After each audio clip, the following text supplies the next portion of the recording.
Howdy folks, it's Joe the Hunting Gear Guy, and this is the KelTec RDB.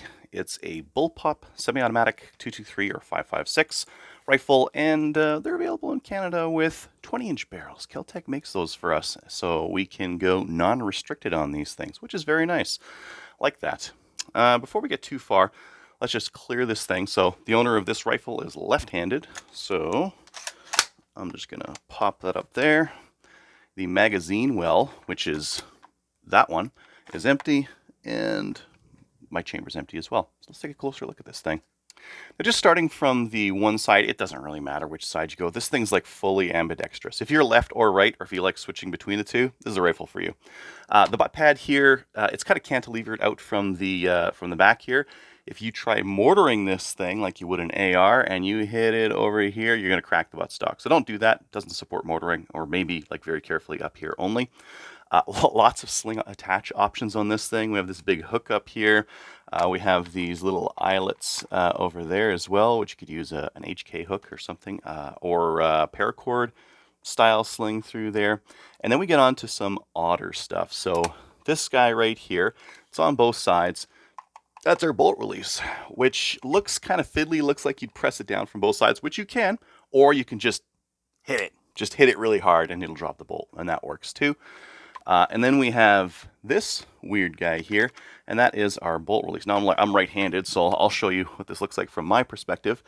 If I ran it dry, I would just press it like that, grab another mag, stick the mag in, and then slap that button that that drops the bolt. Bolt won't drop right now because I have that charging handle holding it.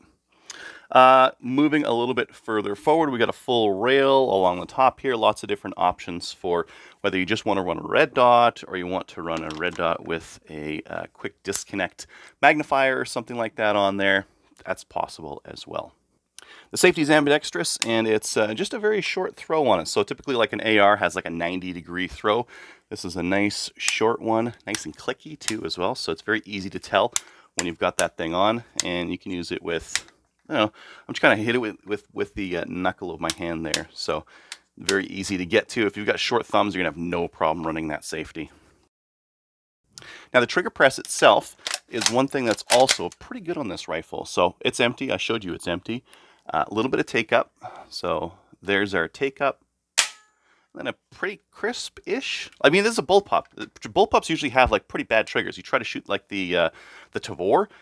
Trigger's not very good in it. I would say the trigger on this thing is better. It's right around 5 pounds, and it's crisp enough to do some work with. Over travel is still pretty long. So once we break, there's still some over travel there, but not bad at all. Now we have this charging handle. This can swap between sides fairly easily. It's non-reciprocating, which means when the gun's shooting, it doesn't move. It's only something you would use if you need to clear a problem or lock the bolt back or something like that. You pull on this latch here, that opens it up, and then you pull it back. It also has an HK style where you can kind of pull it up and have it hold the bolt, or I'm just going to pull this up here. I'm going to push that bolt hold open up. Come on. There it goes. And that can hold the bolt as well. You can see the charging handle is just sitting there. It's just loose, or I could lock it up there. So right now the bolt is held back. And you can see that bolt right there. Wow, it's so far back. This is the ejection chute here. This is where the shells come out. You can see that's where the bolt would pick up extra rounds off the magazine. So get that forward. It's a really interesting design. Now this RDB has an aftermarket forend on it. This one's aluminum. The factory one, some owners report that it starts to throw shots a little bit not as accurately after it gets too warm, whereas these aluminum ones do just a little bit better. They're still not a true free float because they are still connecting with this gas system right there, and you can see that screw just kind of hiding underneath that M-lock cover, and a couple of screws back here. The factory forend comes off very quickly with a couple of pins, and then you can switch your charging handle from side to side. This one, you got to unscrew it, so it's just a little bit more work, but it's a nicer part with a little bit more rigidity. Finally, that takes us to the muzzle, where we've got just basically like a birdcage flash hider on here, but we could put something else on, I guess, if we really wanted to. So why don't we take this out to the shooting range and see what we can do.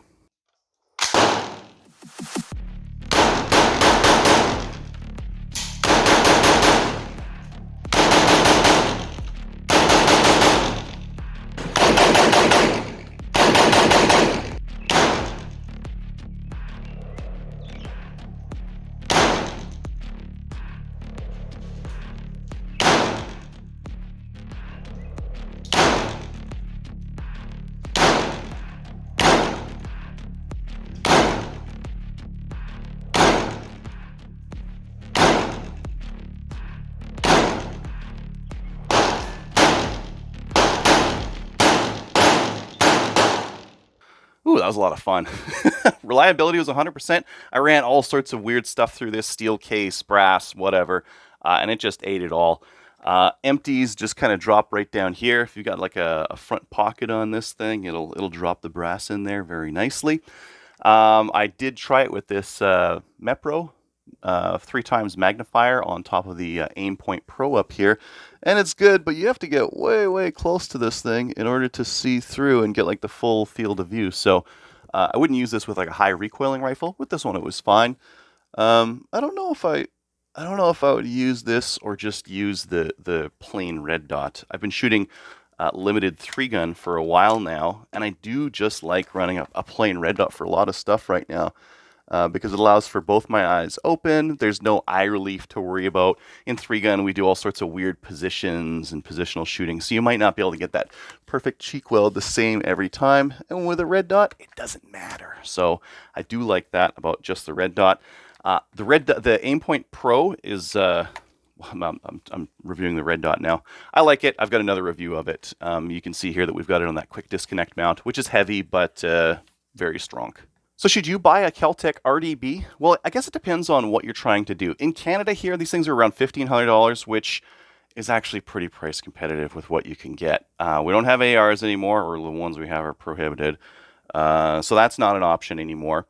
Right around the $1,500 mark, you've got like Type 97s, which the trigger on them is meh, and the accuracy is, well, you don't get a rail and all these other like go fast parts on a T97. You don't get like a thumb safety that's in an ergonomic position. You don't get that quick drop and all this other stuff that that makes this gun more of a gamer go fast gun, I guess, than the Type 97. So if you want to go fast, this is way better for $500 more. And compared to the WKs still have once in a while they'll have like a parts breakage issue. KelTec's SU16 also had parts break. I would never recommend one of those for like a high volume competition gun, because a lot of the times with the SU16s they would break that rear receiver. It was just a plastic part. These seem to be made pretty well. I haven't heard of parts breakages on these things. I'm sure they exist. I'm sure some of you listening or watching this have had it happen. But for the most part, these things run pretty well. So if you're a lefty in Canada, your options are real limited, because the Type 97 is not lefty friendly. It'll throw that brass right into your face. The WK and WSs aren't, well, I mean, you can switch the charging handle to either side, but typically they're right eject. Some of them will have like a case deflector, but again, that's going to be a little bit close to your face. I don't know, maybe some people don't mind that kind of a thing. This thing's truly lefty friendly. You can move the charging handle to the right-hand side or the left-hand side, depending on what you want.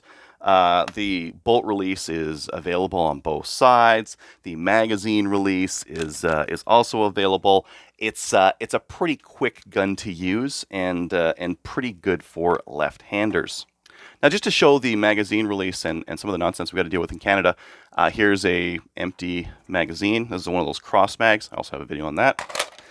Magazine goes in. Now, depending on how you're shooting, I'm just going to address myself a little bit more to my target over here.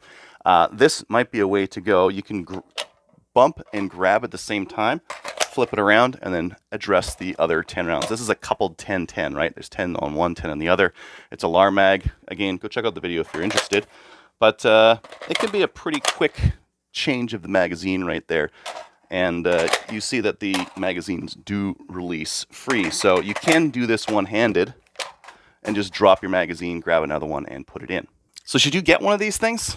If I was lefty, I would be real tempted to get one of these things, because a lot of those other guns aren't super lefty friendly. This thing is like full ambi all out of the box, other than the charging handle, which is very quick to swap over. For 3-gun, there's a couple of things that hold bullpups to disadvantages. There's the height over bore, so if you try to ram it into a port or something like that, you've got that slightly higher optics height. There's the matter of steadying it against stuff. So in 3-gun, it's very typical to ram your gun up against something and try to brace it off of a wall or something like that. It's a shorter distance with a bullpup, so they're a little bit harder to steady compared to a traditional layout rifle. And then the magazine's like up in your armpit here. If you had to shoot from prone or something like that, this guy is going to be kind of hard to do prone, because you're very low to the ground. This thing's right here. It's going to be up in your armpit, a little bit harder to do, so a little bit slower.